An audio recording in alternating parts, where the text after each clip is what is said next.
এজন্য অনুরোধ থাকবে, কিয়ামতের আগে এটা তো বাড়বে, বেশি হবে, ঠিক আছে, তবে এই ধরনের অন্যায়গুলো যেন আমাদের মাধ্যমে না হয়। অনেকে স্রোতের তালে গা ভাসায় দেয়, ওই হুজুর এগুলো কিয়ামতের আগে অনেক হবে।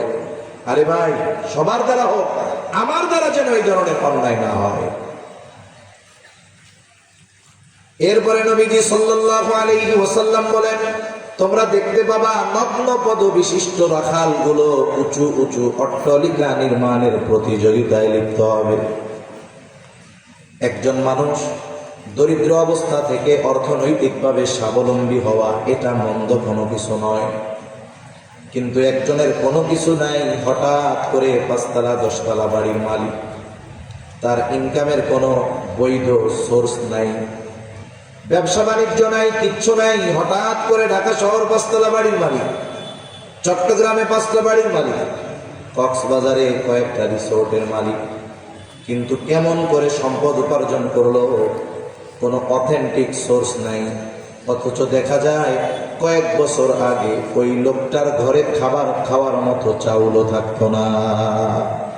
অনেকে আছে, তার মানে অবৈধ উপার্জন বাড়বে। এই কাজগুলো যেন আমাদের মাধ্যমে না হয়। যেই কথাটা বলার জন্য ওই হাদিসের অংশটা বলা, যে কিয়ামত কখন সংগঠিত হবে এটা নবীজি তো জানেনই না, সাথে সাথে জিবরাইল আলাইহিস সালামও জানে না। তবে নবীজি সাল্লাল্লাহু আলাইহি ওয়াসাল্লাম আমাদেরকে কিয়ামতের অনেক আলামতের কথা জানায় দিয়েছেন। এই আলামতগুলার সম্পৃক্ত একটি হাদিস আপনাদের খেদমতে পাঠ করেছি। যেই হাদিসটা পাঠ করেছি, নবীজি সাল্লাল্লাহু আলাইহি ওয়াসাল্লাম এই জায়গায় 6টি বিষয়ের কথা বলেছেন। সাথে সাথে নবীজি বলেছেন, এই বিষয়গুলো যতক্ষণ সংগঠিত না হবে ততক্ষণ কিয়ামত সংগঠিত হবে না। 1 নম্বর, ক্বালা রাসূলুল্লাহ সাল্লাল্লাহু আলাইহি ওয়াসাল্লাম, লা তাকুমুস সাআতু হাত্তা ইউকবাদাল ইলম। নবীজি সাল্লাল্লাহু আলাইহি ওয়াসাল্লাম বলেন, ততক্ষণ পর্যন্ত কিয়ামত সংগঠিত হবে না যতক্ষণ না ইলম উঠিয়ে নেওয়া না হবে। তার মানে কিয়ামতের আগে আল্লাহ তাআলা ইলম উঠায় নেবেন। ছোটবেলায় আমরা এমনি গল্প শুনতাম যে কিয়ামতের আগে কোরআন হাদিস কিছুই থাকবে না, গল্প আর কি।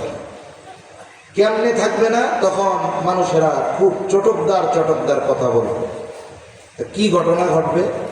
গল্পে আর কি ঘটনা ঘটবে বলতো, একদিন ফজরের সময় ইমাম সাহেব ফজরের নামাজের জন্য দাঁড়াবে, তাকবীরে তাহরিমা বলবে, আল্লাহু আকবার, সানা পড়বে, আউযু বিল্লাহ বিসমিল্লাহ পড়বে, কিন্তু ইমাম সাহেবের মুখ দিয়ে সূরা ফাতিহা বের হবে না।